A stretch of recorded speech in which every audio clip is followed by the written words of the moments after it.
Colleagues, can I just remind members, as always, that social distancing measures are in place throughout the campus, and in fact there are new one-way systems in place, so just to be careful, particularly when entering and leaving the chamber this afternoon. Now, the first item of business today is a statement by the First Minister.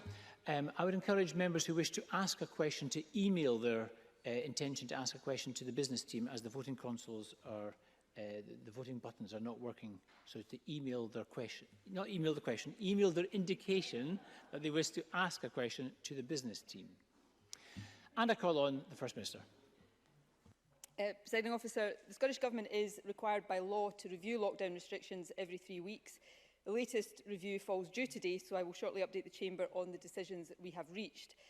First, though, I will report on today's statistics and other developments. Since yesterday, an additional 17 cases of COVID have been confirmed, which takes the total number now to 18,597.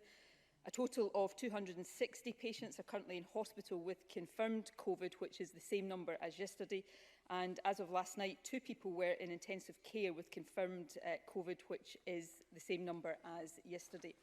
And in the past 24 hours, I'm pleased to report that no deaths have been registered of patients who had been confirmed as having the virus.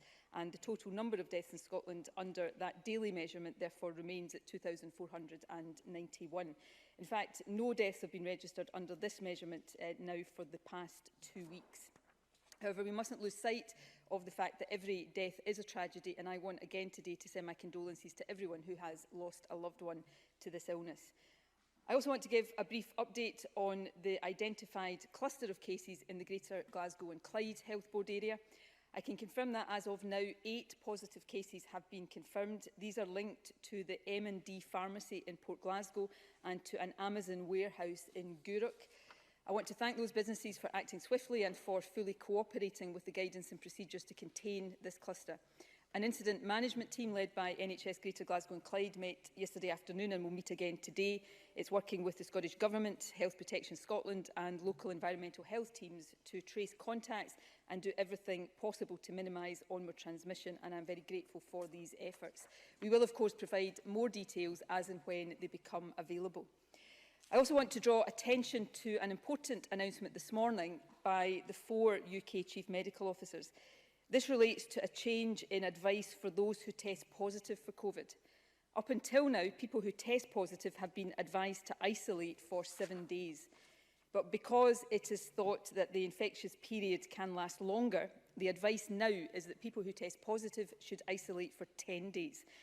Contacts of those who test positive should continue to isolate for 14 days, and quarantine for people who have been travelling from non-exempt countries also remains at 14 days. So this change only affects people who test positive, but it is an important change to guidance and therefore one that everyone should be aware of. Let me turn now to our review of the lockdown restrictions. The statistics we've been reporting each day for the past 3 weeks demonstrate the progress we have made. Incidence and prevalence of the virus are, as of now, at very low levels in Scotland. 3 weeks ago, we estimated that 1,000 people had been infectious with the virus in Scotland the week before. Our estimate for last week is that 300 people in Scotland were infectious. In addition, our latest modelling suggests that the R number remains below 1. So our progress is real and substantial, and it has, of course, been very hard-earned by everybody across the country. But, and I'm afraid this is a necessary but, the virus has not gone away. It is still circulating in Scotland and it remains highly infectious and very dangerous. And that is why I am not able to indicate today a move from phase 3 of our route map out of lockdown to phase 4. A move to phase 4 would require us to be satisfied that the virus is no longer considered a significant threat to public health. Unfortunately, that is far from the case. For that reason, the Cabinet decided yesterday that we will remain in phase 3 for now. And while we will consider this every 3 weeks, it is possible that phase 3 will continue even beyond the next review point.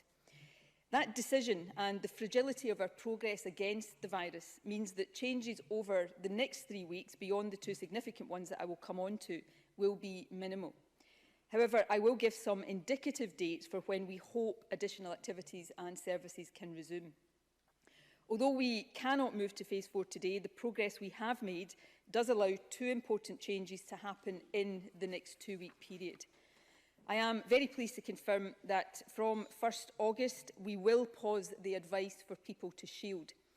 For those of you who have been shielding, this means that from this Saturday, you can now follow the guidance for the general population. But please be especially careful about face coverings, hand hygiene and physical distancing. The pause also means that children who have been shielding will be able to return to school and adults will be able to return to work. Of course, our advice, not simply for shielding people, but for everyone, remains that you should continue to work from home whenever and wherever that is possible. And if you are returning to work as a shielded person, please know that guidance is available for you and for your employers on the Scottish Government's website. This guidance allows you to calculate an individual risk score to help you and your employer make your return to work as safe as possible. It was developed by clinicians and occupational health experts, and we have worked with COSLA trade unions and business organisations to make sure it is quickly adopted by employers. I know that the pause in shielding will be an enormous relief to many, but I strongly suspect it will also be making you feel anxious. So please be assured that we are pausing shielding now because we do believe it is safe to do so. However, if circumstances change, our advice will also change. We will continue to put your safety first. It's really hard for those of us who haven't been shielding, I think, to fully comprehend how hard the last few months have been for those of you who have. So I want you to know how deeply grateful I am to all of you for your patience and sacrifice. By following the advice, you have protected yourselves, reassured your loved ones, and helped our health and care services immensely.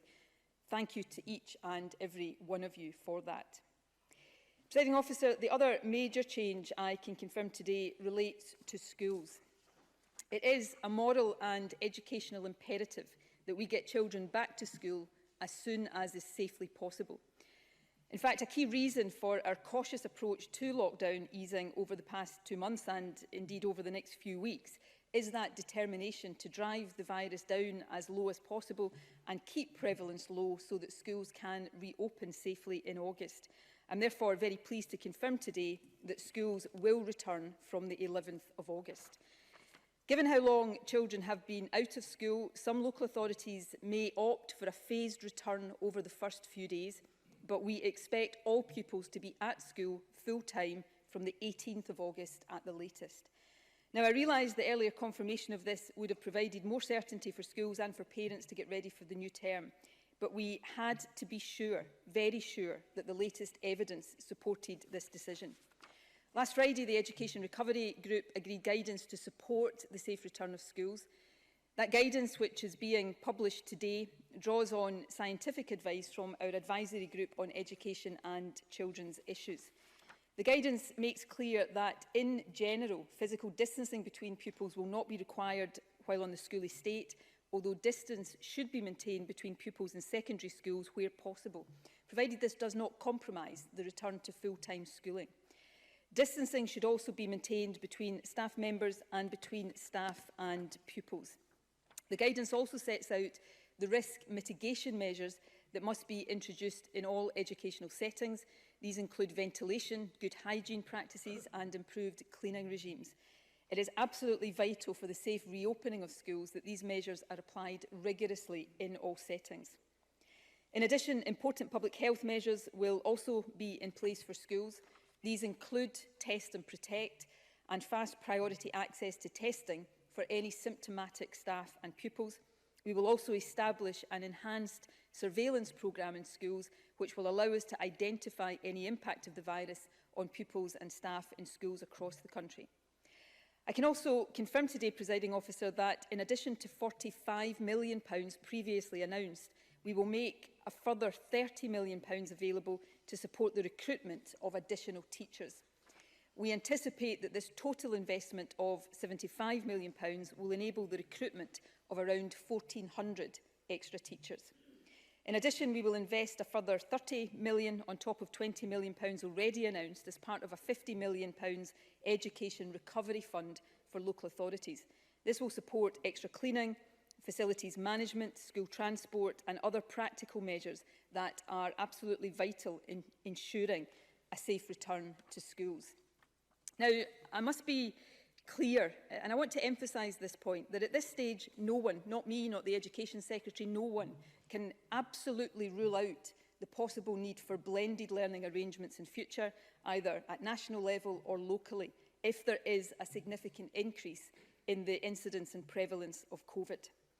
But the current low prevalence of the virus, together with all of the safety measures that we are putting in place, give us as good a basis as we could have hoped for to get children back to school in August.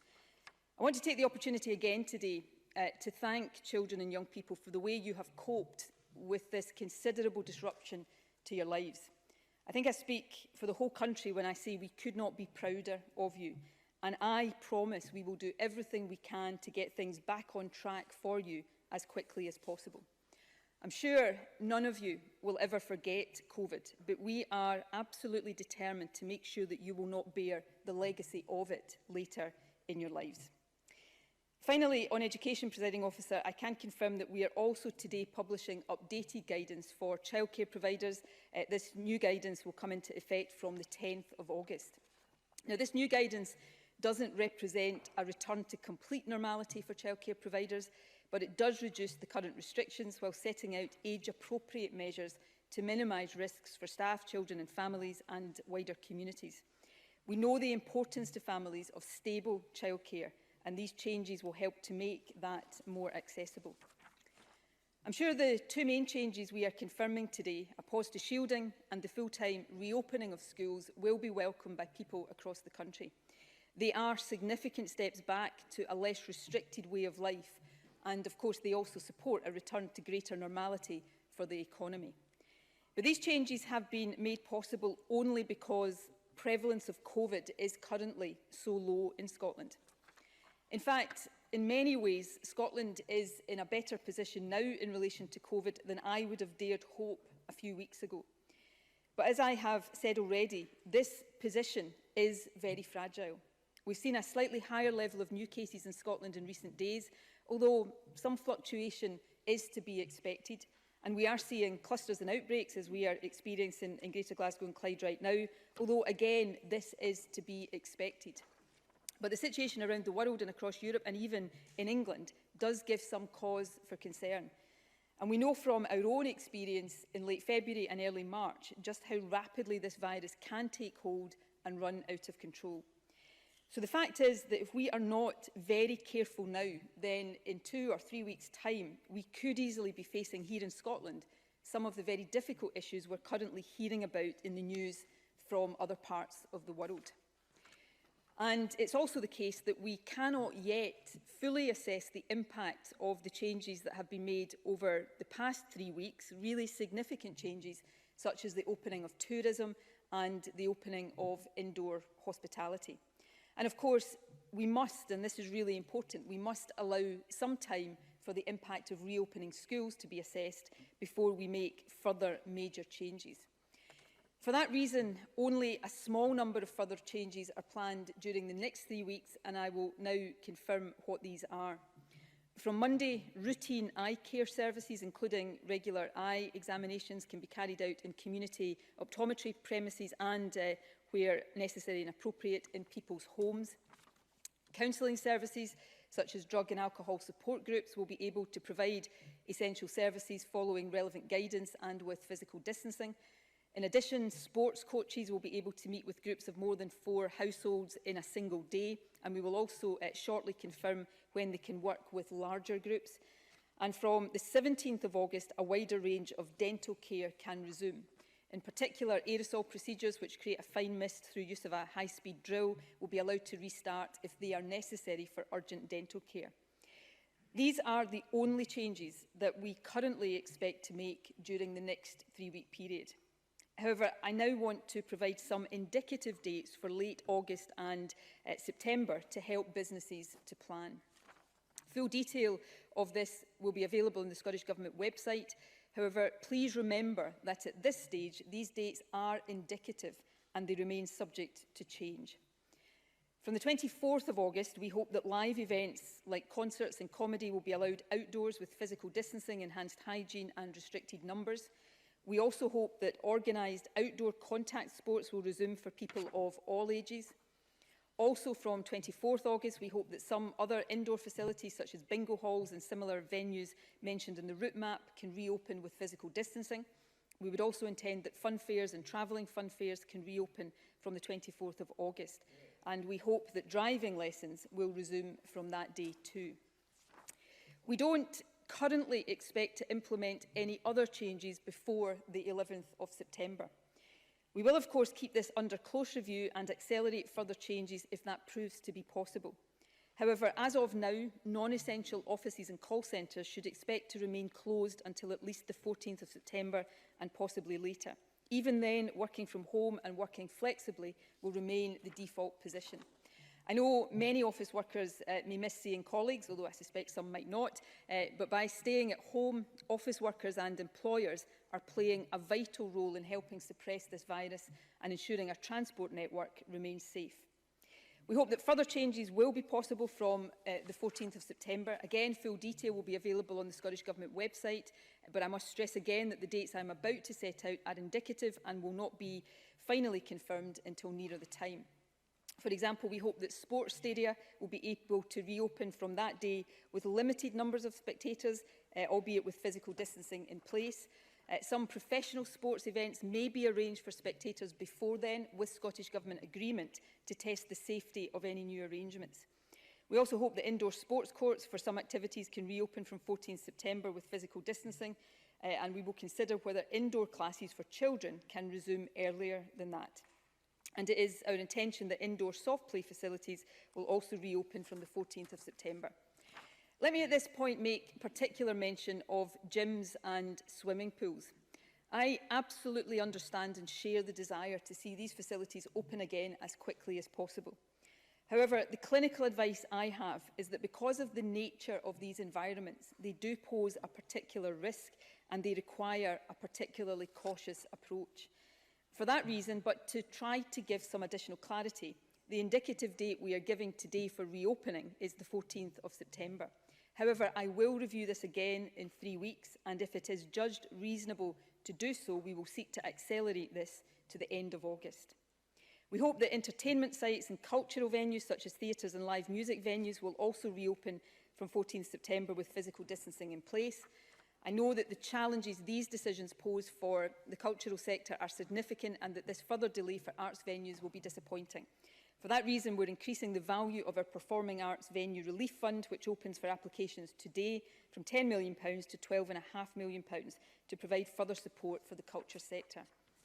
More generally, Presiding Officer, I'm acutely aware, standing here right now, that in a statement like this with a lot of ground to cover, I inevitably make a lot of 5-second references that have profound implications for businesses and livelihoods. So please believe me when I say that I fully recognise the impact of the decisions we are taking. I know how difficult this situation is for those sectors and activities that are facing a long wait before they can resume. We do not take any of these decisions lightly, but at present we are not confident that we can restart all of these activities safely within a shorter timescale. Doing so could risk a resurgence in the virus and undermine our ability to get children back to school. Presiding Officer, today's statement is a cautious one, but given the nature of what we are dealing with, caution does remain essential. We want to open up society and the economy as quickly as we safely can, but we do not want to have to reimpose restrictions because the virus has taken off again or shut down sectors that have already reopened. That start-stop pattern can be seen in other countries already, and in my view, it is potentially more harmful to the economy in the medium to long term than a more careful and slightly slower approach to reopening now. As ever, the key factor over the coming weeks in determining our pace of recovery will be our ability to keep this virus at very low levels. And as ever, although government clearly has the central role to play, this depends on each and every one of us. So I want to end today by reminding everyone again of the vital importance of facts. These are the 5 golden rules that will help us stay safe even as life gets back to something closer to normality. Face coverings should be worn in enclosed spaces, at public transport, shops and anywhere else that physical distancing is more difficult. Avoid crowded areas, outdoors as well as indoors. Clean your hands regularly and thoroughly and clean hard surfaces after touching them. 2 metres distancing remains our clear advice. Self-isolate and book a test immediately if you have symptoms of COVID. And these are to remind people a new cough, a fever or a loss of or change in your sense of taste or smell. You can book a test at nhsinform.scot or by phoning 0800 028 2816. It is because so many people have done the right thing so far that we are able to pause shielding and reopen schools. So please, my appeal to everybody across the country is this: do not drop your guard now. Every single time one of us breaches one of these golden rules, we give this virus a chance to spread again. If we allow complacency to creep in now, it will be deadly, and that is not an exaggeration. So instead, I am asking everyone today to make a conscious effort to tighten up our compliance with all of these basic but life-saving measures. These are the best ways for all of us to protect ourselves, take care of each other, show our support for the National Health Service and ultimately, Presiding Officer, to save lives. Thank you.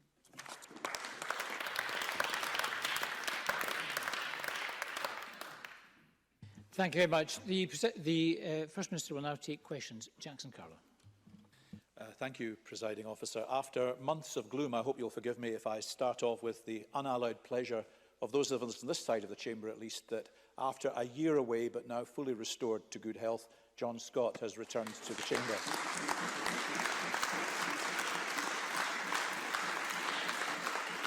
And Ayre's voice will now be heard again. And can I thank the First Minister for advance sight of her statement. For those services and groups who can now envisage a return, it will be welcome news that there is some prospect of normality. But I do want to emphasise as well, as the First Minister, the importance of none of us becoming complacent. There is no vaccine. This virus remains. It is not our friend. And although there is a temptation to abide by all the rules and guidance the first time you go to a restaurant or the first time you visit somewhere, after that there's a temptation to think, I can ease off now. Please don't. It's important that we all abide by the guidance and the rules. And for parents, pupils and staff, the reopening of schools, of course, is welcome, although it shouldn't have taken so much pressure from parents and opposition parties to make reopening in mid-August Scotland's Plan A. However, this morning there are reports that only half of councils are preparing for a full return in 12 days' time, so there's still some confusion. The First Minister said she expects schools to be back full-time on August the 11th, and she said that is the intention. But what she hasn't confirmed yet is how many councils will actually see that they do.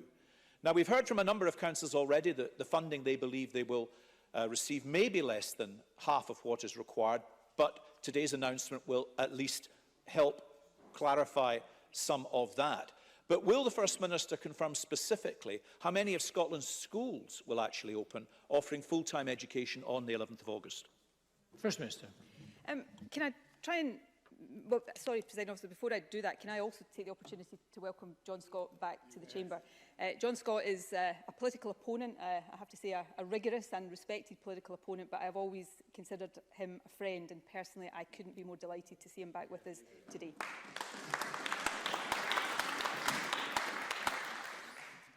Let me just try to set this out very clearly. Schools will return on the 11th of August. My understanding is that most councils are planning full-time education from the 12th of August, but some will be planning a more phased return. Let's not forget that children have been out of school for 4 months. So for some children who haven't been inside a school building or seen their friends or their teachers for that period of time, perhaps a slightly softer start for the first few days may not be inappropriate. And I think it is right and proper that local authorities have some flexibility around that. And as I understand it, the local authorities that are planning that kind of phased return over the first few days include Tory-run councils. So this is something that councils will be looking at carefully, and I trust them to make that judgment. But we are expecting, and the Deputy First Minister will issue an education continuity order to this effect, that by the 18th of August, at the latest, all schools will be back full-time, because that allows for a slight phasing, but makes sure there is certainty about the full-time return. But I would expect the majority of councils will return to full-time education before that. So I hope that gives clarity to teachers, to local authorities, to parents, and most of all to children, who I know right now will be feeling excited about getting back to school, but probably a little bit apprehensive as well. And they should know that we're all thinking of them as they make that return. Jackson Carlin. Well, I appreciate that, the moment has been coming for weeks, and I am surprised we're not able to give absolute clarity, but that figure of date of the 18th of August is one that will be welcome, that all children will be back at school on that date. The First Minister concluded her statement by reminding everybody of the importance of facts. When Parliament last met on the 9th of July, and in response to questions from me, the First Minister repeatedly said that the prevalence rate of the coronavirus was 5 times lower in Scotland than elsewhere in the UK. Subsequently, this figure was widely reported and repeated in the media. This morning, the Director General for Regulation at the UK Statistics Authority wrote to us, and I know to the Scottish Government as well, giving his verdict on whether that statistic was true. And his verdict is damning. Firstly, when challenged at the time, the Scottish Government said it compared their Scottish Government COVID-19 modelling to a survey statistic for England. But when the UK Statistics Authority investigated and asked for the source of this statistic, the Scottish Government changed its story and said it was something else entirely. It was now a figure from a London university for the whole UK. Why did the Scottish Government mislead the public about the source of this claim? First Minister. I don't think that is the case, and let me say I stand by the view, which I think is backed up by the evidence, that prevalence of the virus is significantly lower in Scotland right now than in England.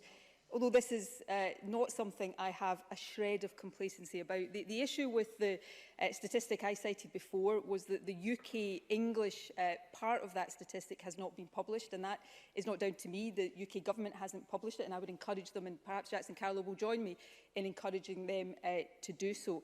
But if we look, and again, let me say here, my focus is on making sure that we keep this virus under control in Scotland, and I don't want to sound in any way as if I am complacent about that. But if we look at the number of people who have died over this month until now, for example, and every single death is a tragedy, in England, reported deaths under the daily measurement are around 2,000.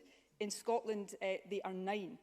So again, I think that backs up the fact that there is a significantly lower prevalence and incidence of the virus in Scotland right now, and that is because of the elimination strategy that we're pursuing and the very cautious approach to coming out of lockdown. I am trying, as we speak, I'm trying to persuade the UK Government and to join us in that express objective of eliminating the virus, and I hope we will get common ground on that. So we are making really good progress in Scotland. That's not down to me or the Government, that's down to the sacrifices of everybody across the country. Our objective and our challenge now, as things become more volatile across the world, is to do all the things required to protect that progress, and that's what I am very focused on. Jackson Carlin. Well, I'm afraid that's not what the UK Statistics Authority had to say. Here's what they said. The sources provided with do not allow for a meaningful comparison to be made. But that is exactly what the First Minister did. So it's unacceptable that the First Minister is now trying to downplay this, because the importance is clear. This isn't just a number. This isn't some statistical pedantry. This was the centrepiece of policy used to justify major decisions just 3 weeks ago. Ministers used it to explain the timing of lockdown being eased. When the Scottish tourism industry was crying out for a positive message, the First Minister refused to shut down the idea of closing the border, using that prevalence statistic as the basis. Nicola Sturgeon used this prevalence figure to suggest her policy was working better compared to elsewhere in the UK. Here's what the UK Statistics Authority say. Order, please. Let's hear Mr Carlow's questions. Order, please. Here is what the UK Statistics Authority say. We do not think that the sources above allow for a quantified and uncaveated comparison of the kind that was made. Will the First Minister give us a straight admission? She made a comparison which she may have chosen to believe that was not true. First Minister. I accept the figures weren't published, and I accept the views of the statistics regulator on that. But I'd make, I suppose, a few points. And I don't know, I do deeply regret the sort of, instead of focusing on the substance of the issues we're all dealing with here, this attempt to somehow pretend that Scotland hasn't made the progress that we self-evidently have made in the fight of this virus is bizarre. We should all be so deeply grateful and relieved, I know I am, that we're seeing this virus driven to the low levels that we are seeing now in Scotland, although none of us should be complacent about that. And, you know, I quoted figures, and the figures I'm about to quote, just for Jackson Carlo's assurance, you can go onto the UK government's coronavirus dashboard and find these statistics. They are updated every day. In this month so far, around, I don't have the precise figure in front of me right now, but around 2,000 deaths in England have been reported under the daily measurement. These are people with confirmed cases of coronavirus. The corresponding figure in Scotland is 9. We have about 8.2% of the population. So I don't know whether Jackson Carlo is really saying that he doesn't himself think that there is a significantly lower prevalence of the virus in Scotland right now than elsewhere. You can see it in the daily case numbers that are reported as well. So I may have used a statistic that wasn't published, and you know, the statistics regulator rightly and properly has made his views known on that, and I respect that. But for goodness sake, there is plenty other published measures that lead to the same conclusion. And why would anybody want to deny that instead of saying we're really glad that Scotland is now in this stronger position? And I make no apology, Presiding Officer, for having taken the decisions that have led us to this position with all the sacrifices that people have made, and I will still take the decisions designed to get this country as safely as I possibly can through this crisis, whatever politics Jackson Carlo might want to play. Jackson Carlo. I think the First Minister has to be very careful when she talks about playing politics. When she is the leader and the chief executive of her party, profiteer from COVID virus, by producing party political face masks to raise funds for the SNP, and then encourage people down on the borders to shout obscenities at people coming to this country from England. Encouraged by... Order, please. Encouraged by SNP elected parliamentarians. And the issue here is that public confidence in government decisions should not be undermined by made-up figures to substantiate political party spin. Now, I'm perplexed because the binder in front of the First Minister is full of detail. The First Minister is well prepared. She is the first to bring a statistic to any debate. She made this claim about the prevalence rate 7 times, and again as recently as last week. This wasn't a slip of the tongue. It's not simply not for the First Minister to say she thinks this is all fine, nor to say that this is all very complicated and she has to try and imagine what the numbers were, nor to suggest that the UK Statistics Authority has been anything other than damning. The First Minister knows this prevalence statistic was wrong, and she knows why it was wrong. Now, people across the country take the First Minister at her word, and now we know that they were repeatedly misled on this fact. Will she apologise? First Minister. I genuinely find myself right now feeling quite sorry for Jackson Carlo. I've been a politician for 30 years, and I still can't imagine getting so bound up in bitter partisan politics that I can't bring myself to welcome the fact that we have made such progress against a deadly virus. How blinded must you be to find yourself in that position? And my tolerance for this kind of politics is lower than it has ever been before. Let me just, the conclusion I drew about the relative prevalence was not wrong. The figures I accept were not published, and that is not down to me, it's down to decisions of the UK government. But again, I come back to, we're in a position right now that over the course of July, we have had 9 registered deaths under the daily measurement in Scotland, none for the last 2 weeks at all, and the corresponding figure in England is around 2,000. So even if you think the figure I used previously was wrong, you're entitled to think that. The figures now demonstrate the relative position. And why would anybody try to gainsay that? Why would anybody find pleasure in arguing that that is not the case? I've had to stand up day in and day out and report these death figures The relief I feel every day when I'm able to report no deaths because of the reducing prevalence, because of the reducing incidence, because people across this country are doing the right things is immense. And I'm going to continue to focus on that. Yes, I will continue to do everything to persuade people to wear face coverings. And in terms of my party, every penny of profit made will go to charity, actually. Yeah. But I will do everything possible to encourage people to abide by all of the advice, because that's what's got us into this position. Jackson Carlow, for his own narrow reasons, might not want to recognise the strong position Scotland has got itself into, but I'm afraid it is a reality. And the focus now and the challenge for all of us is to make sure we continue that reality and don't go backwards. And that's what I'm going to continue to spend every waking moment of my life concentrating on. Richard Leonard. Thank you, Presiding Officer. And can I also thank the First Minister for advance sight of her statement, and can I agree with her that we need to take a cautious approach going forward. And that need for caution is true when it comes to our schools as well. And we look forward to seeing more detail on risk assessments and action to be taken to keep everyone safe as they return to the classroom. Let me deal with the substance of another issue. To save lives in the future, we must also learn from the past, including from the immediate past. So the powerful testimonies in BBC Scotland's disclosure programme this week on Scotland's care home scandal from residents, families and frontline carers must be listened to. We heard from June, a frontline carer in a nursing home, who said, and I quote, "There was no testing of staff in our care home until the middle of June. What chance did we really have of keeping COVID out? Dozens of us came down with it, and more than 30 of our residents have died."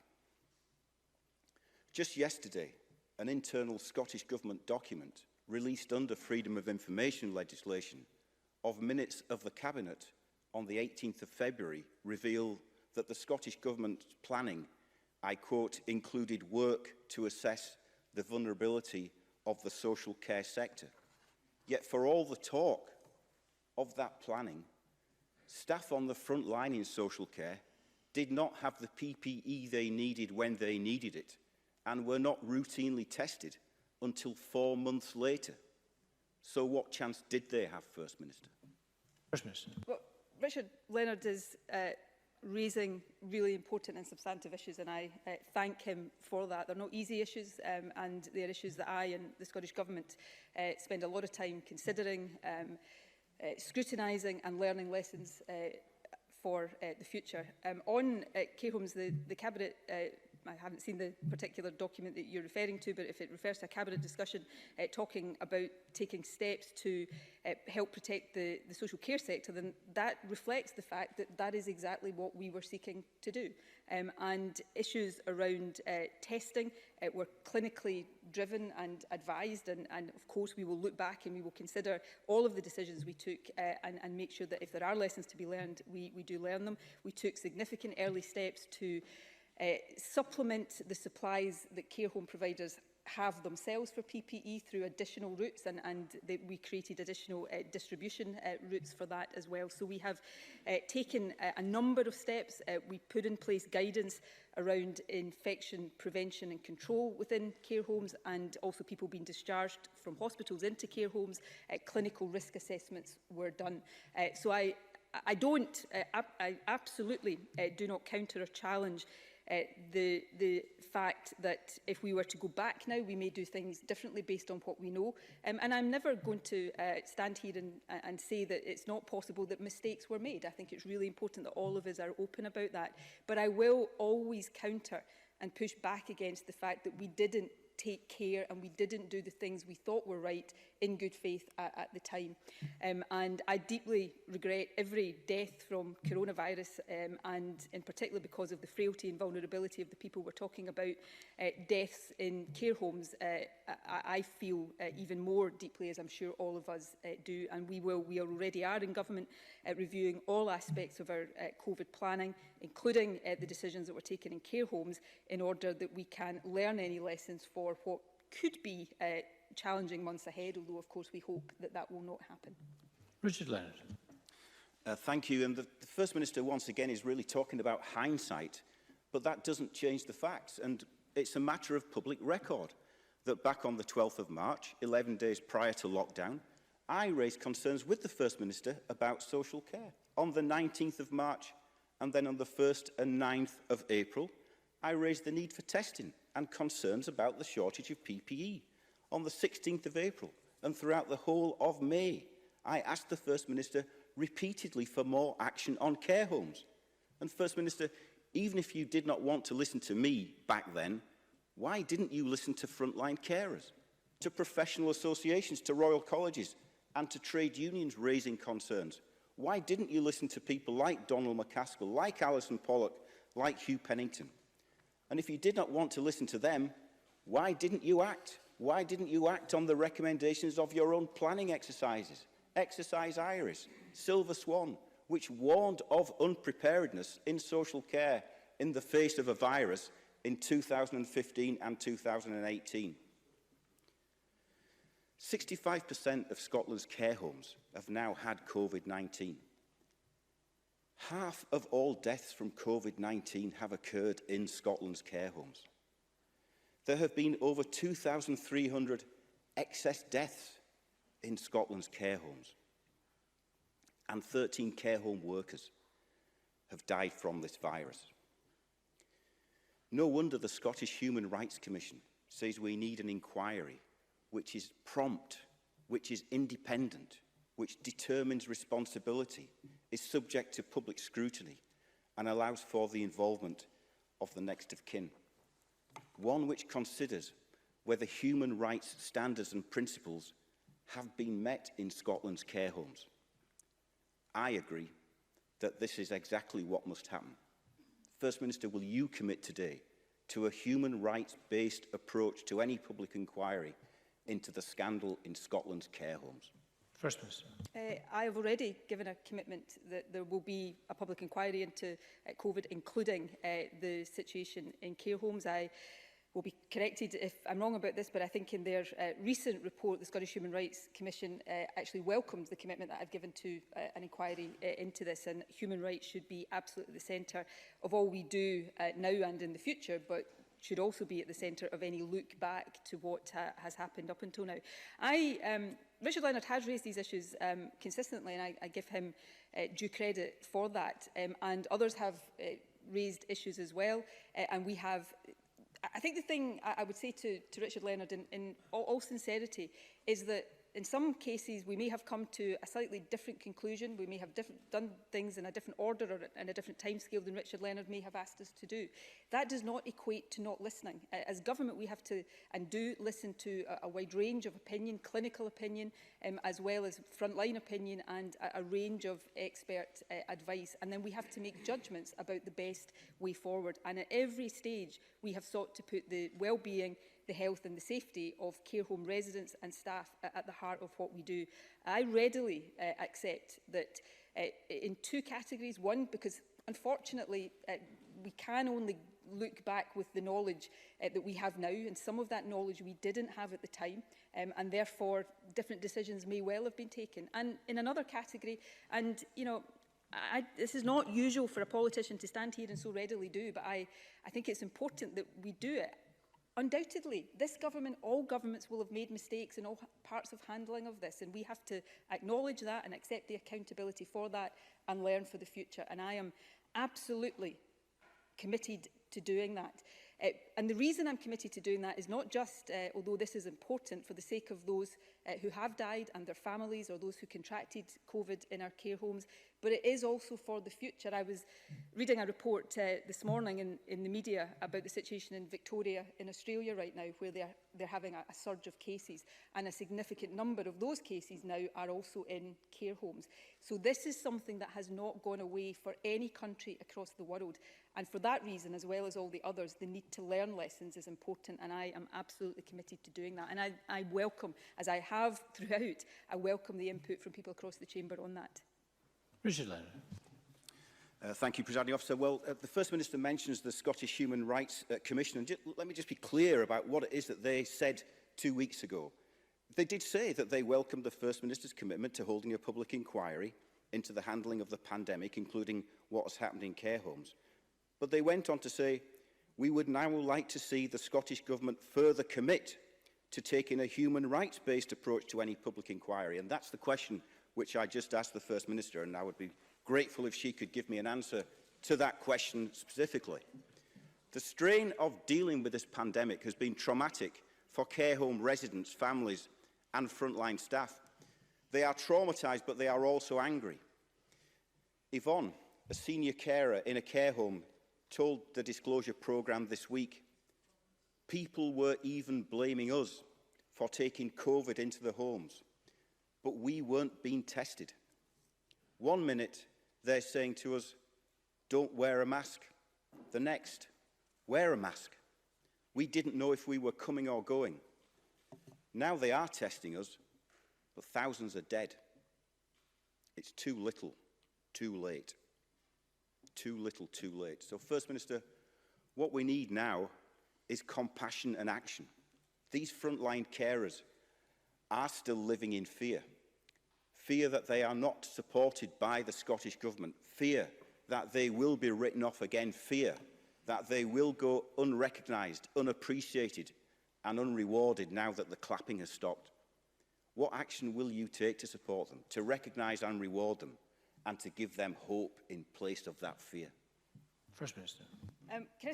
Firstly, I thought I had answered this question in my previous answer, but just in case I left any doubt, which clearly I did, let me repeat it. I am committed to a human rights-based approach to any inquiry. I think that should be taken as read, but for the avoidance of any doubt, let me put it on the record.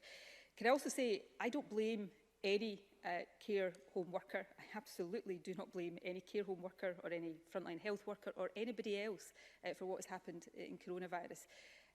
On the contrary, I went into this crisis full of admiration for those who work in the front line of our health and care services, and 4 months later, I cannot find the words to properly convey the admiration and gratitude and respect I have for them. So they have done an outstanding job in the most difficult of circumstances, and they will have my lifelong gratitude for that. But Richard Leonard is right. Gratitude is not enough. That is why we work. Donald McCaskill was mentioned earlier on. The Health Secretary works very closely with Donald McCaskill, who is Head of Scottish Care, and talked regularly to trade unions to make sure we are hearing concerns and acting on those. I'm not going to recap because I've done it previously and in the interest of time, but I can outline all of the different steps we've taken to respond to concerns, whether that's on PPE, on testing, on other aspects of the situation in care homes, and we will continue to do that. For as long as it takes, nothing will be more important to me and to the whole Scottish Government than getting the country, not just our care homes, but certainly they are particularly important, but the whole country as safely as possible through this pandemic. We're not there yet. There is still a lot to do. But the approach we are taking, the cautious approach to coming out of lockdown, and the steps we are taking to learn lessons and make sure that we have the right protections in place for future will remain absolutely at the heart of all of our thinking and all of our planning for as long as necessary.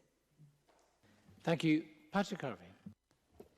Thank you, Presiding Officer. Can I also thank the First Minister for the advance copy of the statement and join with others in once again thanking everybody in every public service, in every business and every individual in Scotland who continues to take this situation seriously, observe the rules, listen to the guidance and treat this pandemic with the seriousness that it deserves. In preparing to open schools, the First Minister's statement placed some emphasis on the importance of testing. test and protect, access to fast-track access to testing for symptomatic staff and pupils, and also an enhanced surveillance testing programme for schools. Now, these measures are going to be absolutely vital if we are to rapidly identify and contain any new outbreaks. So I imagine I wasn't the only person this week who was a bit disturbed to hear the Deputy First Minister say on Monday that the enhanced surveillance testing might not in fact be in place by the time schools reopen. Nobody here wants to see any new outbreak in schools, as has happened in other countries. So can the First Minister now give us a clear assurance that the enhanced surveillance testing regime for schools will be in place, fully operational, by the 11th of August? First Minister. Can I thank Patrick Harvey for his question and also for highlighting the importance of test and protect in schools. There will be the availability, priority, fast access to testing for any young person or teacher who has COVID symptoms, and that is an important part of the protections and reassurance that we want to give. On the issue of surveillance, I absolutely understand the question Patrick Harvey is posing, and I want to try and give as much clarity as possible. There are different aspects to an enhanced surveillance approach, as there is for our general surveillance approach, and aspects of this will be in place as schools go back. Other parts of it, including testing on a sample basis, will come into effect over the coming weeks. So initially in enhanced surveillance, we will look closely at other data that we have available for local areas that give us an indication of any issues for concern in schools, and then that will be supplemented over the next period with sample-based testing of young people and teachers who are not symptomatic, and that will jointly combine over the weeks to come in this enhanced targeted surveillance programme that will allow us to assess whether there are particular issues of concern in schools in any part of the country that need additional action, and the Deputy First Minister will be very happy to keep the Chamber updated on that. Patrick Harvey. I appreciate that none of this can be done with the click of a finger or the wave of a magic wand. This is important to get right, but I'm afraid I do have a concern that feels as though we're about to repeat the same experience that we had in debating the role of testing in the social care sector, where it did take a long time to persuade the government not only to put testing capacity in place, but ultimately to roll out routine, regular testing. Not just surveillance testing, but routine, regular testing. And we're going to have to do this if we're serious about keeping our schools safe for the long term. There is now routine testing in place for care workers. In other parts of the economy, not the government's responsibility, even footballers in some cases are being tested as often as 4 times a week. We all want to prevent new outbreaks, as happened recently in Israel, for example, where a major school outbreak began just days after schools reopened. That would threaten our ability to continue to keep schools open for the long term, as well as putting people directly at risk. It would be unacceptable if anyone said that teachers should feel less secure going to work than footballers. So why does the First Minister believe it's not necessary to offer routine, regular testing to teachers and other school staff? First Minister. Can I say, just as a preface to my answer here, I'd be happy for party leaders or others who have an interest to perhaps arrange a briefing with the Chief Medical Officer and others to maybe go into a bit more detail about some of the clinical issues that drive our testing strategy, particularly at times when community prevalence is as low as it is now. Because I find myself speaking about these things often, but of course I'm not qualified to go into all of the technical details. So if there is an interest in that, I'm happy to make those arrangements. We do take these issues in schools very seriously. Let me be very clear about the importance of test and protect in schools, and that means any person who has symptoms has access to testing quickly, and then of course any contacts of anybody that tests positive are traced as well, and that is an important assurance. It's really important. Patrick Harvey mentioned Israel, and I know the advisory group that gives us advice on these things has looked at the experience in other countries, including the situation in Israel. Often what you find there is it's not outbreaks in schools that drive community transmission. it's community transmission that then risks outbreaks in schools. So the key thing we have to do to protect schools is to keep community transmission as low as possible.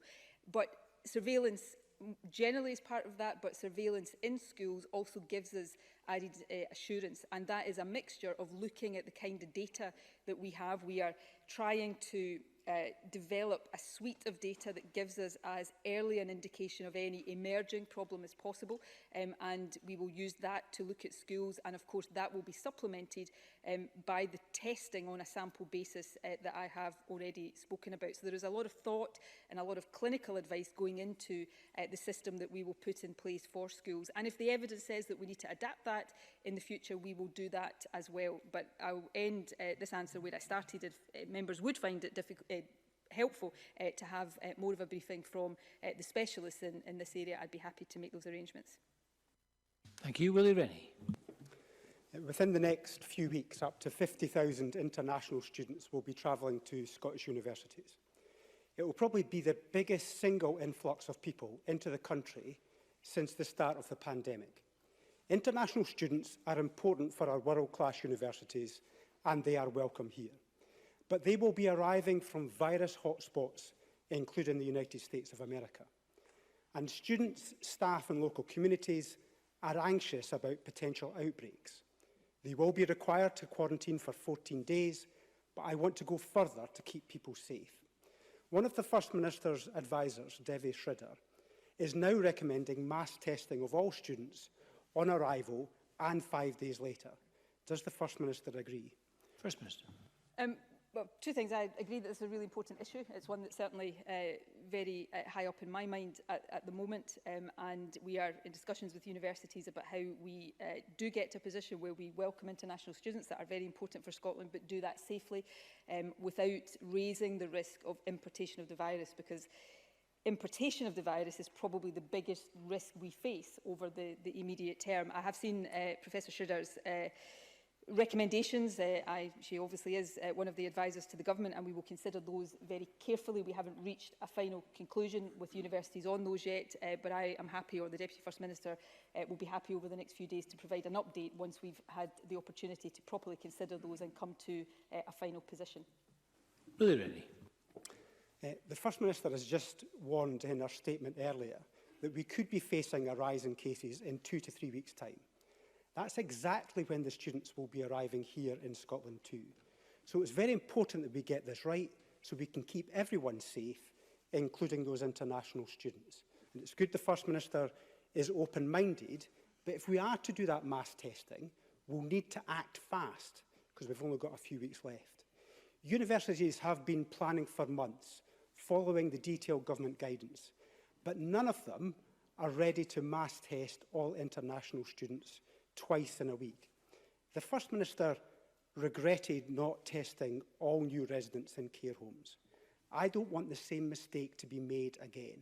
So can I ask her to listen to her own advisor, Devi Shridhar, and make it happen? I think anybody that looks objectively at my decisions over the last few weeks will probably reach a conclusion. I listen very carefully to Devi Shridhar, and I'm very influenced by the very wise advice that she gives us. On these issues, so I agree with the points that Willie Rennie is making. I'm simply, I suppose, in return, making the point that these things, although I know and reflects the discussion I often have with my own advisors, these things are really as straightforward and simple as they appear on the face of it. So testing may well be an important part of this, and I certainly want to consider that fully and to do so quickly. But Willie Rennie talked in his first question, I think, about the requirement there will be to quarantine, and this is similar to the position with international travel more generally. That is actually the most important piece of advice that we give, and there's a debate within the UK government right now, and certainly we will continue to explore these things as well, as to whether quarantine, whether there is an alternative to quarantine around testing, either a full alternative or partial, and I am open-minded to that, and this is where I have always said, and yes, we have changed our position on testing in line with clinical advice, but actually one of the points I have always made, which I continue to make, is that testing is not a magic solution, because The incubation period of this virus means that if somebody comes into the country, you test them on day 1 and they're negative, and even if you test them on day 5 and they're negative, that does not mean that by day 6, 7, 8, 9, 10 through to 14, they will not test positive. So testing may well have a part to play, but it is unlikely to be an alternative to the quarantine, which is the foundational bit of advice we're giving people. And I think it's really important for all of us to remember that. This is not about saying to international students they just come into the country and nothing happens. The quarantine advice is the vital bit of advice, and if there are ways we can supplement that, that's what we're considering. Thank you. We're going to move on to open up to questions from all members. We're going to run the question session up to 2 o'clock, but there are a large number of members who wish to ask a question. Those who haven't already done so, if you wish to ask a question, email the business team rather than use your request buttons. Stuart McMillan, to be followed by Donald Cameron. Stuart McMillan. Thank you very much, Presiding Officer. I thank the First Minister for the update about the cluster in my constituency, including Port Glasgow, and I'm aware that the Health Board will be issuing a further statement today. That the lack of information provided thus far has understandably caused concern amongst my constituents, and I also realise that speculating about the events won't assist the situation. But can the First Minister confirm that it's both the M&D Green pharmacies in town, what assurances can be provided that M&D Green followed all the correct COVID-19 procedures, and what additional testing will be put in place in my constituency to help my community? First Minister. Can I thank Stuart McMillan for his question, and can I thank him for his very close interest in this over the past 24 hours or so on behalf of his constituents. I appreciate, and public health teams across the country and my own officials will tell you that they often have me demanding more information and more answers as quickly as possible on these things. But these outbreaks are often very complex, and they do take time for contact tracers and public health experts to understand what the links are and what the possible routes of transmission are. So I would appeal to people, we're all highly anxious about this, but I would appeal to members in particular to have a bit of patience as the experts do their job and work to minimise onward transmission and protect all of us. Can I give Stuart McMillan the assurance that the 2 locations, the pharmacy in Port Glasgow and the Amazon facility in Gourock, have been visited by Environmental Health. The arrangements that have been in place there to mitigate risks have been looked at, where appropriate further advice has been given, and I am assured that both of these locations have cooperated fully and are taking all advice and following all of the appropriate guidelines that are being advised to them. The issue of testing is important. So there is testing underway as part of the contact tracing programme, and we will consider, guided of course by the incident management team, whether further testing through a mobile unit or some of the other facilities can be made available or need to be made available on a wider basis. And if that is required as part of the management of the outbreak, then that will be provided. And we will keep both Stuart McMillan and the wider chamber updated as and when there is more information and more decisions. The incident management team will meet again this afternoon, and I would expect a further statement to be issued once that has concluded. Thank you, Donald Cameron, to be followed by Ian Gray. Thank you. This week's harrowing BBC documentary about care homes showed care home workers who felt they were prevented from sending residents infected with COVID-19 to hospital. In March, the Scottish Government issued guidance that stated as follows: it is not advised that residents in long-term care are admitted to hospital for ongoing management but are managed within their current setting. Anyone reading that guidance would think that residents infected should be kept in their care home. In the light of evidence from care home workers, does the First Minister now accept that that guidance issued in March was wrong? First Minister. That guidance was not intended to in any way negate the clinical judgment of somebody caring for an older person. I've said in the chamber before, and I will say it again, it is not for politicians or civil servants to decide what happens to any individual who is unwell in terms of the clinical care of that person. It is for the clinician or clinicians looking after that person, and that is what has and should continue to guide the decisions on people in care homes, as it should guide the decisions of anybody else. That said, and I think that is what this guidance was perhaps trying to encapsulate, that often it will be better for an older person, perhaps in an advanced stage of their life, not to be admitted to hospital, because some of the treatments in hospital, particularly very intensive care treatment, would not be appropriate for an older person. Instead, it would be more appropriate for them to stay and be cared for in their own familiar environment. But ultimately, the decision about that must be based on individual circumstances and the clinical decision of those responsible for the care. Ian Gray to be followed by John Mason. Thank you very much. It is welcome news that schools can return full-time. But whether it's full-time or blended learning, we've known for months that we would need more teachers, support staff and cleaners. Instead of giving councils the resources they needed when they needed them to get staff in place in time, the government was still haggling with COS last night. There's now only a fortnight to go to find these staff. It's still just over half the money needed. It's still just over half a teacher per school. It's still too much of a wing and a prayer. So will the First Minister commit now to whatever further resources schools need when they need them so that they can be open and safe? First Minister, before you reply, can I just ask Mr Swinney to stop heckling speakers when they're asking questions? First Minister. Ingrid, comes out with statements that say it's only half of what is needed. I'm not sure exactly what he is basing that. Well, COSLA, and I say this with the greatest of respect, of course COSLA will want to maximise the resources that the Scottish Government makes available to them. And we have a negotiation, and we come to a view on the appropriate.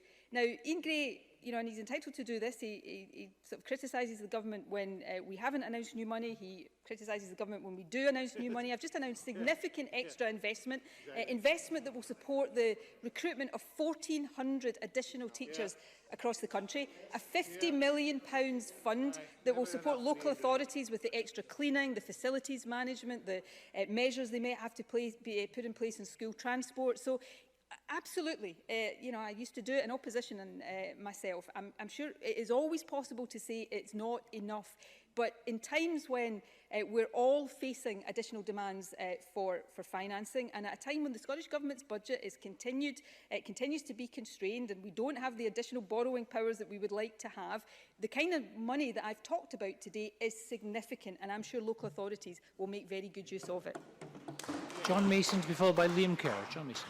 Thank you, Presiding Officer. I think theatres and other performing arts venues have been very grateful for the support they've had so far, including my favourite theatre, which is the Tron in Glasgow. But I understand they will not now be able to reopen before the 14th of September. Can the First Minister clarify what extra support is being provided for them? First Minister. I've indicated today some additional support through our Performing Arts Venue Relief Fund. Applications open for that today. The original funding for that was £10 million. We're increasing that to £12.5 million. I tried to convey this in my statement. I stand here and I announce these decisions, and often I do it in a sentence or two. And I know that behind every single one of these decisions are profound implications and consequences for individuals, businesses and whole sectors across the country. And I want people to know that they are not decisions that we are taking lightly. We are looking very carefully at the different environments and the different risks that are associated with these environments, and setting out a cautious path forward that is designed to make sure we keep moving forward, and that we don't get into a position where we're having to go backwards and close down venues or businesses that have previously been reopened. And we will continue to look at what support we can give to those who are having to wait longest, because I know how hard it is for them.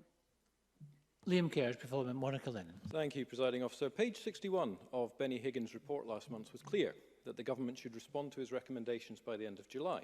On the 24th of June in this chamber, the First Minister promised to do so. Today is the 30th of July. First Minister, will the timescale be met? First Minister. I know that Conservatives pay a lot of attention to my daily updates, so I'm sure they heard Fiona Hislop, I think last week, confirmed that the 4th of August will be, or early August I think she said, but the 4th of August will be the publication date for both the response to Benny Higgins' report, but we've also decided on that date so that we can combine it with the support of the strategic group around skills and employability. So I'm sure Liam Kerr will be looking forward eagerly to both of those submissions. Monica Lennon to be followed by Emma Harper. Thank you. Care homes remain the crisis within this crisis, and we should not forget that 12 care home residents have died from COVID-19 in the last 3 weeks alone.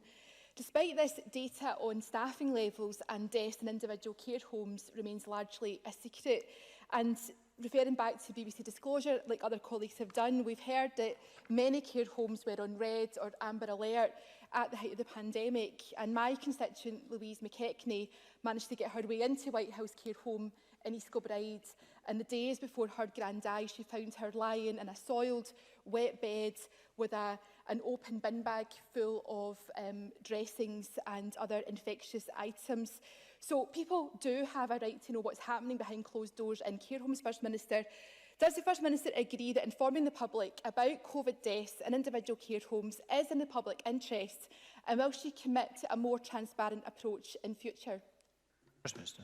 We publish a significant array of information, and that information has expanded and grown over the course of this pandemic. So I will always agree to consider whether there's more information that we can publish. I absolutely believe that it is vitally important that people understand the course this pandemic has taken, the consequences of it, in order that they can understand some of the decisions, and also understand if there are decisions that have been taken that should have been taken differently. So I will further consider that.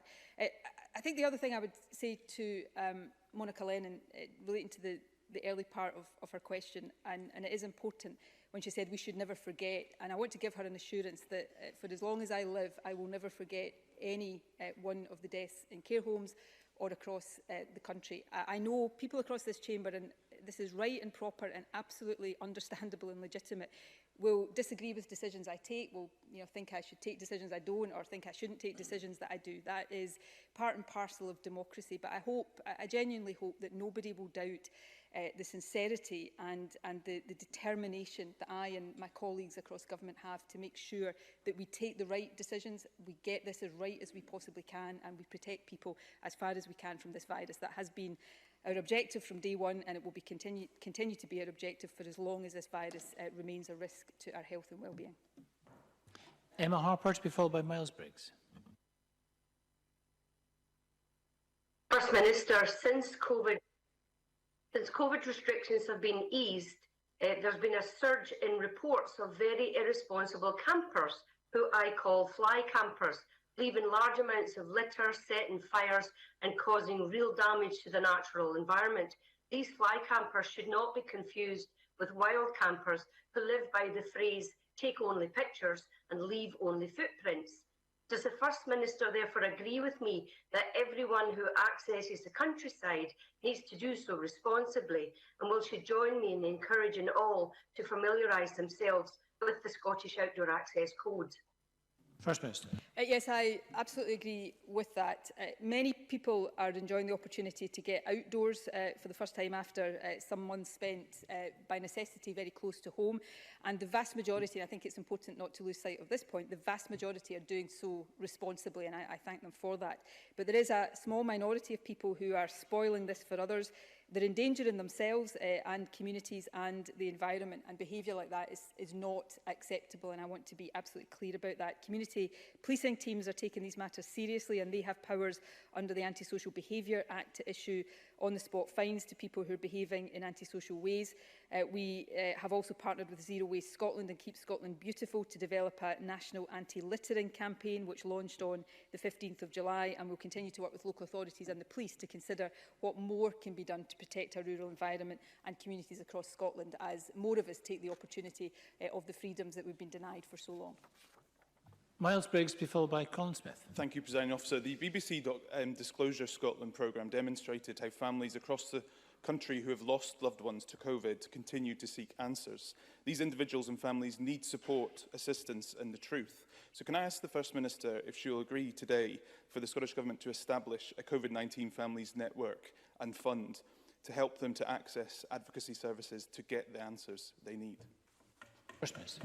In principle, yes, I'm happy to consider that. Obviously, I'd want to consider the detail and exactly what that would entail and what arrangements would need to be put in place to support it. But I'm very happy to consider it and feed back to the member when I've had an opportunity to do so. Thank you. Colin Smith, be followed by Rona Mackay. Thank you, Presiding Officer. Whatever the arguments over that the handling of the lifting of the quarantine rules for travellers arriving from Spain, for them to be reintroduced a couple of days later, the reintroduction is a further blow to the civil aviation sector, a sector already on its knees, with the Fraser of Allender Institute projecting a possible 2,500 job losses in Scotland alone. So will the First Minister personally meet with the trade unions and other stakeholders to listen to their case for sector-specific support from the Scottish Government to minimise the jobs crisis facing Scotland's airports? And will she also ensure that all business support includes conditionality to stop the current practice of Scottish Government grants being paid to companies firing staff so they then can rehire the same staff on lower pay and conditions? First Minister. In relation to the two specific points, firstly about meeting the trade unions, I spoke personally to Pat Rafferty of Unite Union yesterday, or I think the day before yesterday, specifically about aerospace and aviation, and I will continue to have that engagement and dialogue, as my ministerial colleagues will, on a range of different issues. On the issue of grant support or other financial support from the Scottish Government, we always seek to embed fair work principles into those arrangements, and we will continue to look at what more we can do to do that, because I agree certainly with the sentiment of Colin Smith's question. On the wider issue, briefly, I think in some ways this encapsulates the difficult balancing act that we're trying to strike here. The impact on aviation and aerospace is significant, and that's why we want to try and, when the evidence says it's safe to do so, allow them to return to normality as much as possible. So when the evidence looked as if that was possible with incoming travel from Spain, we did that, but we also said at the time that that was subject to change should the picture alter again. And that really is the nub of this issue. We are living right now in an inherently unpredictable, uncertain and unstable situation. And that affects international travel just as it affects aspects of our life. And that means that I reserve the right, and the Scottish Government reserves the right, to take whatever decisions we need to take to protect the public. Because if we protect the public from this virus, then yes, I know that some of what we have to do to achieve that has a big impact on the economy in the immediate term. But by doing that, I think we give the economy in the medium to longer term a much better and more sustainable platform for recovery. Rona Mackay, to be followed by Rachel Hamilton. Thank you, Presiding Officer. I very much welcome the announcement that vital drug and alcohol addiction services are able to restart safely. Can the First Minister confirm that venues such as church halls, etc., will be able to open to host them, and will guidance be produced? First Minister. So yes, this is dependent on the venues being able to be available for that, and it is also dependent on guidance being in place. Obviously, there are a range of different services encapsulated in this general position, but we want to see them able to operate as quickly as possible, and therefore we'll work with different parts to get that guidance in place as quickly as possible, because I know how important access to these services is for many people across Scotland, and that, I think, applies in particular to drug and alcohol counselling services. Rachel Hamilton, to be followed by Julian Martin. Presiding Officer, may I draw members to my register of interests? The wedding industry in Scotland is worth £963 million and supports 14,000 businesses and 55,000 full and part-time jobs, some of whom wrote to me this week to say that jobs are at risk and the sector feels, and I quote, entirely forgotten. First Minister, if you say that Scotland is in a strong position and the prevalence of COVID-19 is reducing, will you give a guarantee, similar to the Northern Ireland Executive, that your government will work closer with the wedding industry to give them hope that their employees will hold on to their jobs and reassure them that they can salvage what is left of peak wedding season in Scotland to save their businesses?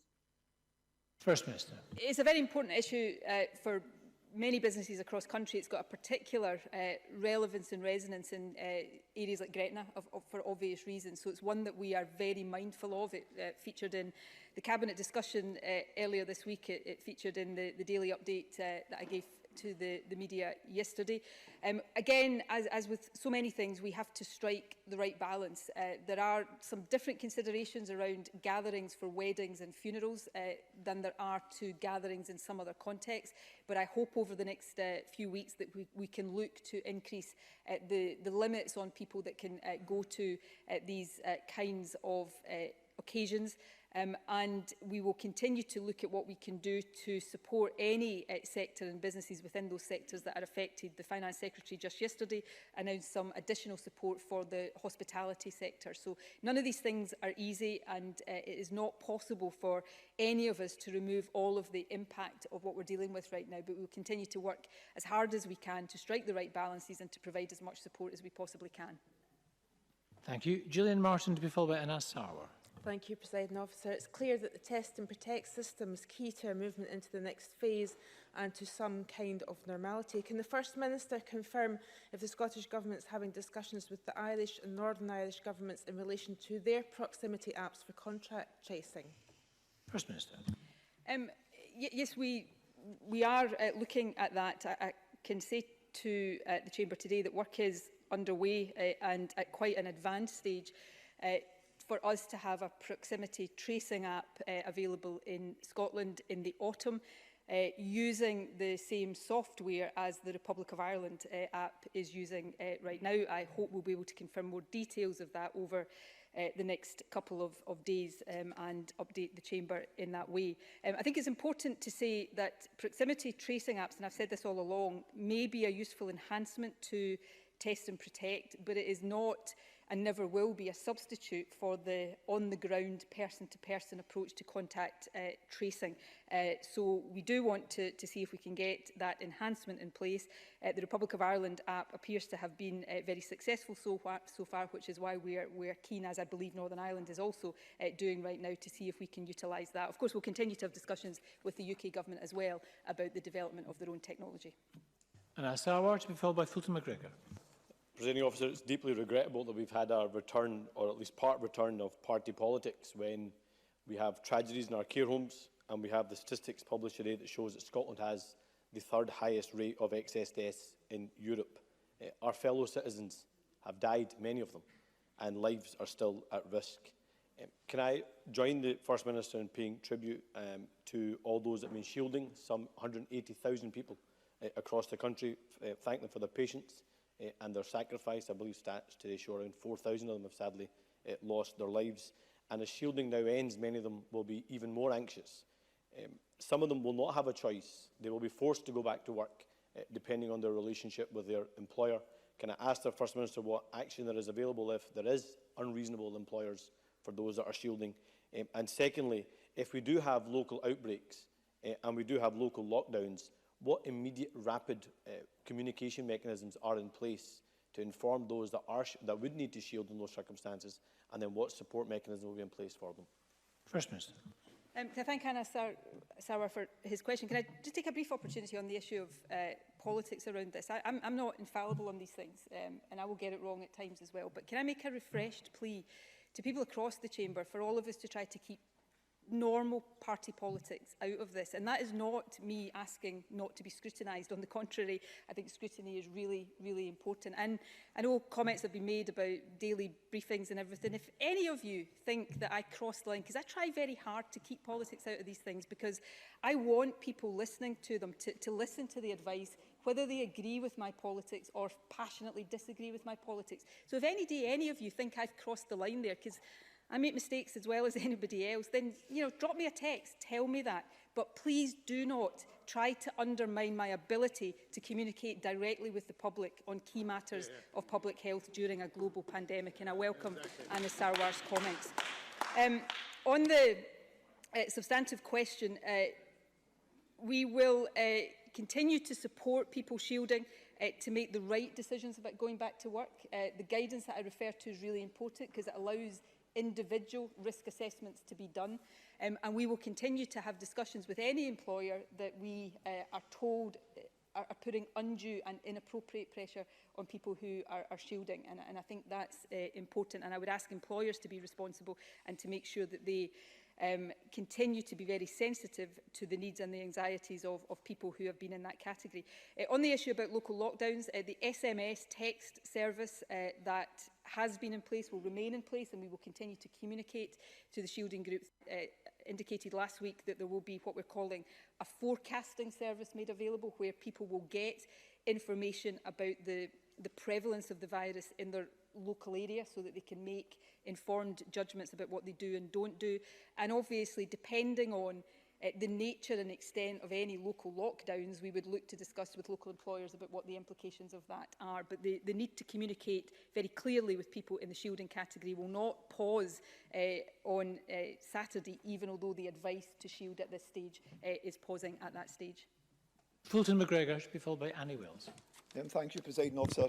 Like many people, I welcome fully the news today that schools will be reopening on a full-time basis, and of course the significant funding that's been made available to councils to make it work. Can I ask the First Minister how the Scottish Government is working with local authorities to ensure that for parents who need to return to work full-time, appropriate childcare will be in place? First Minister. Well, we're working closely with local authorities on a whole range of different issues. Local authorities, of course, are on the Education Recovery Group that the Education Secretary convenes, and obviously, the objective of getting young people back to school full-time is for the sake of young people and their education, but it is also important as a support to the economy because it helps parents who need to go back to work to have the childcare that they need.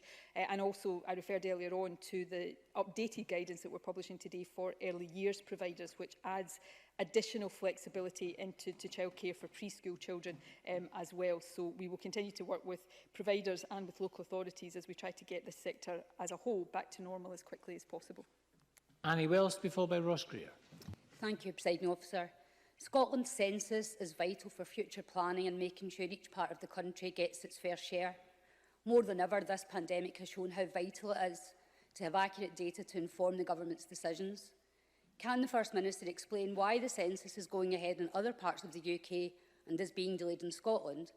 And has the First Minister refused the help of the ONS to compile this essential information? First Minister. I'm certainly not aware of having refused anything, but I'm happy to ask Fiona Hislop to write to Annie Wells in more detail about this and set out some of the factors and issues that informed the decision.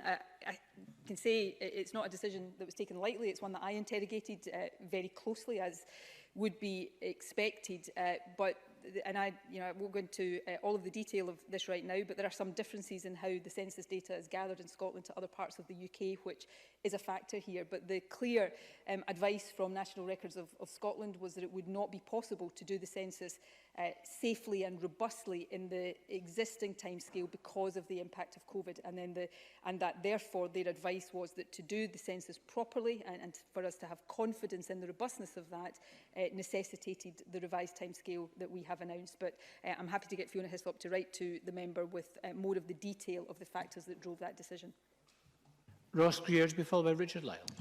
Thank you, Presiding Officer. I've been contacted by a number of school staff who have a range of questions about face coverings and how their health is protected when schools reopen. Many, understandably, are asking why a 5-year-old is required to wear a mask for a short trip into a shop, but 15-year-olds are not required to wear a face covering in a classroom environment. But one specific concern that's come up quite a lot today is that teachers would be recommended to wear a face covering if they're within 2 metres of pupils for more than 15 minutes. Due to the capacity and physical size of most classrooms across Scotland, many teachers are taking that as a recommendation that they should be wearing a face mask throughout most of the day in school. Could the First Minister confirm if that is the case and if it is acceptable for teachers to wear a face covering all day if they believe that's necessary to protect their health? First Minister. I wouldn't say that my conclusion is that the advice in the guidance that's been published today comes to that conclusion for the majority of teachers. But I would say a number of things. I appreciate members will probably not have the opportunity to see the guidance that has been published today.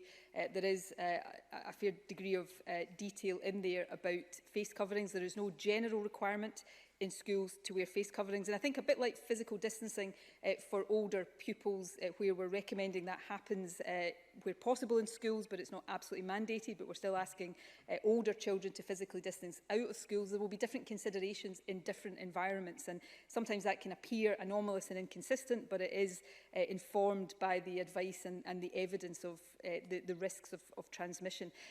Teachers will be advised to wear a face covering if, as Ross Greer said, they can't maintain physical distancing and are closer than the recommended distance for a period of time.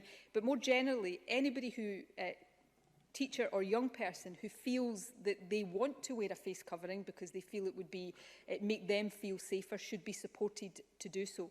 At every turn in the development of this guidance, as the Deputy First Minister will be able to testify to personally, we have tried to be very mindful about the risks and how we mitigate those risks, while on the other hand creating as normal a feeling environment for young people in school as possible, because I think that is also conducive to their education. So these issues will continue to be very carefully thought through and decisions reached in that precautionary basis. Richard Lyles, be followed by Beatrice Wishart. Thank you, Presiding Officer. First Minister, can I firstly thank you for the fund fair announcement, and I refer members to my register of interests. I was pleased to hear the update on the successful pilot with NHS Lanarkshire and NHS Louisa Jordan, which saw 315 patients receive ophthalmic and plastic surgery outpatient consultations since the start of July. Can the First Minister provide an update on the plans to expand services, possibly also including cancer treatment amongst other services at the hospital, and how the NHS intend to increase the number of patients seen at this hospital? First Minister. Can I thank the member for that question? I visited NHS Louisa Jordan personally on Monday to see the work that they've been doing. I'm hugely grateful and relieved that that hospital hasn't been needed for its intended purpose, and although we can't be complacent about that, but while it is there, I think it is really helpful and important that we use it to try to contribute to the wider NHS effort. It has done, by Monday, it was more than 300 outpatient consultations for orthopaedics and plastic surgery. I spoke on Monday to staff and to some patients, and they were all very complimentary about the facilities there and the important contribution that it was making. That has been a pilot, so there are now, and when I spoke to the Chief Executive on Monday already, there were discussions planned, and I believe probably also underway with other health boards about extending that, and also looking to extend not just the territorial reach of it, but to extend the range of procedures or consultations rather that might be undertaken there, x-rays for example. And if it is possible to look at some consultations for cancer treatment, then we will certainly do that. We want to maximise the use of it because it helps us reduce backlogs in the NHS, but it also means that a valuable facility is not lying doing nothing. And I'll just take the opportunity before I finish this answer to pay tribute to everybody who's been involved in creating the NHS Louisa Jordan and all those who are working in it just now. Beatrice Wishart to be followed by Maureen Watt. I've been contacted by constituents who rely on adult daycare and respite services. The past few months have been intense and more challenging than usual and for them and their special needs adult children. One exhausted father told me last night, "We always get left behind." These families need a break and to see a chink of light at the end of this long tunnel, but there appears to be a block in the road because of delays to guidance. So can the First Minister please give my constituents some indication about the timescales of reopening these much-needed services? First Minister. Beatrice Wishart raises a really important issue, and you know, this situation has been difficult for everybody, but there are some groups of people that I absolutely recognise it has been more difficult for than others, and people who would normally have access to respite, that is definitely one of the groups. Rather than try to give a detailed answer right now, because Beatrice Wishart has said that there has been a suggestion that there's some block on guidance, I want to go away after this and look into where the guidance is, if there is a block, what that might be and how we take that away, and I'll undertake to come back to her, hopefully very soon, to give her the detailed answer that she can then convey to her constituent. Maureen Watt to be followed by Murdo Fraser. Thank you, Presiding Officer. Can I thank the First Minister for the clear and concise way in which she communicates the vital messaging on this pandemic. But can she confirm that the messaging is communicated effectively in all the languages, or most of the languages, used by those who choose Scotland as their home, including the Eastern European languages, the first language of many in my constituency? First Minister. That's a really important issue, and I want to assure Maureen Watt that we are totally committed to ensuring that all public health messaging is accessible to all communities across Scotland. It's vital that that is the case, and I represent a constituency where, and some of the schools in my constituency, upwards of 30 languages are spoken, so I understand the necessity and imperative of this. The 2 national COVID door drops that were sent to every home in Scotland were available in a range of languages and accessible formats. The core national facts campaign has been translated into 32 languages, and we've worked with community partners on accessible materials for ethnic minority communities who have limited or no literacy in English, and that includes easy read and audio materials. We're also working with NHS 24, NHS Lothian and NHS Greater Glasgow and Clyde to provide public health messaging on NHS Inform in multiple languages and accessible formats. And currently, those materials are available in 14 different languages, but we hope to extend that in the period to come. Murdo Fraser, to be followed by Sarah Boyack. Thank you, Presiding Officer. There are many people in Scotland's faith communities who struggle to understand why there is an arbitrary cap of 50 on indoor gatherings when many church and other buildings could accommodate with social distancing much greater numbers. At the same time, there is no limit to those who can gather in pubs, in restaurants or in cinemas, and today the First Minister indicated that theatres and indoor entertainment venues could reopen from the 14th of September, presumably without any cap on numbers. So why are places of worship being treated differently, and when might this change? First Minister. I want to give an assurance that places of worship are not being treated differently in the sense that we're not thinking very carefully about these issues. I've personally had a discussion in the last few weeks with leaders of all of our faith communities to understand, I do understand the concerns they have, and at the time they were concerned, rightly and understandably, about pubs opening before places of worship were allowed to open for communal prayer, and we brought those dates into alignment. I recognise, because often I have to go through the process of understanding this myself, that there are things that on the surface appear to be anomalous, but they are driven by different environments and how people interact in different environments and how people breathe in different environments. So there is a lot of thought goes into these things. I would hope that over the period to come, the limit both in communal prayer and worship and also on events like weddings and funerals can be increased, and we're looking at that carefully. But the final point I would make, I suppose, is not specific to places of worship. It's a more general point that we can and we do and we must look at all of these changes on an individual basis, but the other thing we have to do is look at it all on a cumulative basis. And that's been particularly important in this review because of that central objective to get schools back. So we're being more cautious about the cumulative impact of changes that we are making than we might otherwise have been able to be if the importance of schools wasn't there so centrally. But we will continue to keep all of these things under review, and we will talk with different groups and sectors as we do so. Sarah Boyack, to be followed by Bob Doris. Can the First Minister explain what she meant by her statement that social distancing in secondary schools should be maintained where possible, and the guidance says where there is no impact on capacity? What does that actually mean in practice? Don't school students and staff need more clarity on safety when they return? So will she commit today to ensuring councils have the funding they need to ensure our schools are safe both when they open and also going forward in the light of experience? First Minister. We wouldn't be announcing the decisions we are announcing today if we weren't satisfied that what we were doing was safe, and I think that is important to stress, and we will obviously look very carefully at the experience of opening schools to make sure that that assessment doesn't change. In terms of what I said in my statement, the advice we got was that physical distancing in general in the school estate was not required, but that balance of judgment was different in secondary schools to primary schools, particularly for pupils in the senior phase. So we have said that where it is possible, distance should be maintained in secondary schools, and as I say, particularly for senior pupils. And that means that they should utilise available space in a way to do that. But if doing that would, if space constraint is such that doing that would mean that all pupils couldn't be back full-time, then the advice is that, that getting pupils back to school full-time is more important than the physical distancing, albeit with all of the other mitigations that are advised and are in place. And that was an aspect of this that we looked at very carefully, guided, of course, by the advice of the scientific subgroup on children and education. Bob Doris, be followed by John Scott.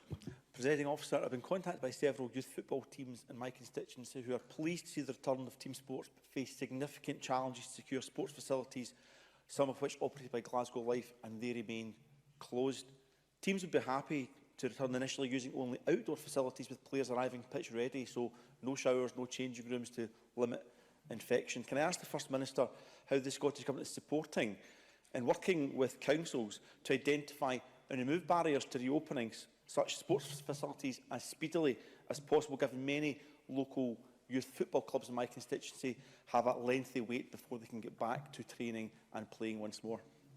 First Minister. Thanks to Bob Doris for the question. Since the 13th of this month, children and young people have been able to play outdoor football and other sports in an organised setting where there is sport-specific guidance in place from the governing body. The Scottish FA has agreed guidance with Sport Scotland, and that includes information on hygiene measures and the ability to contact trace as required by Sport Scotland's overarching guidance. We're currently in discussions and preparing guidance for the opening of indoor sport and leisure facilities, again in consultation with Sport Scotland, Community Leisure Scotland, the Scottish Leisure Networking Group, local authorities, Leisure Trust, the Hospitality Sector, Trade Union and governing bodies are all involved in that. We recognise there might be financial challenges to opening only outdoor facilities where they're part of a larger facility, so we're continuing to discuss that with COSLA. And as I've indicated today, the current indicative date for the reopening of indoor leisure facilities is the 14th of September. John Scott. Thank you, Presiding Officer. And can I thank you and the many members and members of staff who have sent me messages of support and encouragement during my illness. Presiding Officer, the First Minister will be aware of the significant loss of life in care homes in my Ayr constituency. The First Minister has also warned us of emerging threats of a second wave of the pandemic. Can the First Minister assure Parliament that lessons have now been learned about how best to deal with COVID in care homes? And if this is so, can the First Minister tell Parliament what some of these lessons are that have been learned as we prepare for a potential second wave? First Minister. Well, can I thank John Scott for his question? Lessons are, I would hesitate to say that we have learned all the lessons we need to learn. Lessons are being learned on an ongoing basis, taking account of the updated advice and knowledge and understanding we have of the virus. And when we look back, and some of these issues have been raised in the Chamber today and on previous occasions, changes to guidance we've made, the development of our position around testing in particular, some of the implementation of those lessons can already be seen. But we are continuing to look very hard at the different aspects of how we dealt with the pandemic in care homes and indeed more widely to make sure that we continue to inform our approach for the future. I fervently hope, and much of what we're doing just now is designed to maximise the chances of us avoiding either a resurgence of the first wave, which is the most immediate challenge, or a second wave later in the year. But we cannot guarantee that that won't happen. So these exercises are really important and will continue almost on a daily basis within the Scottish Government, and we'll continue to keep Parliament updated of any implications of that for changed guidance or a changed approach to anything that we're doing. Thank you very much, and that concludes First Minister's questions.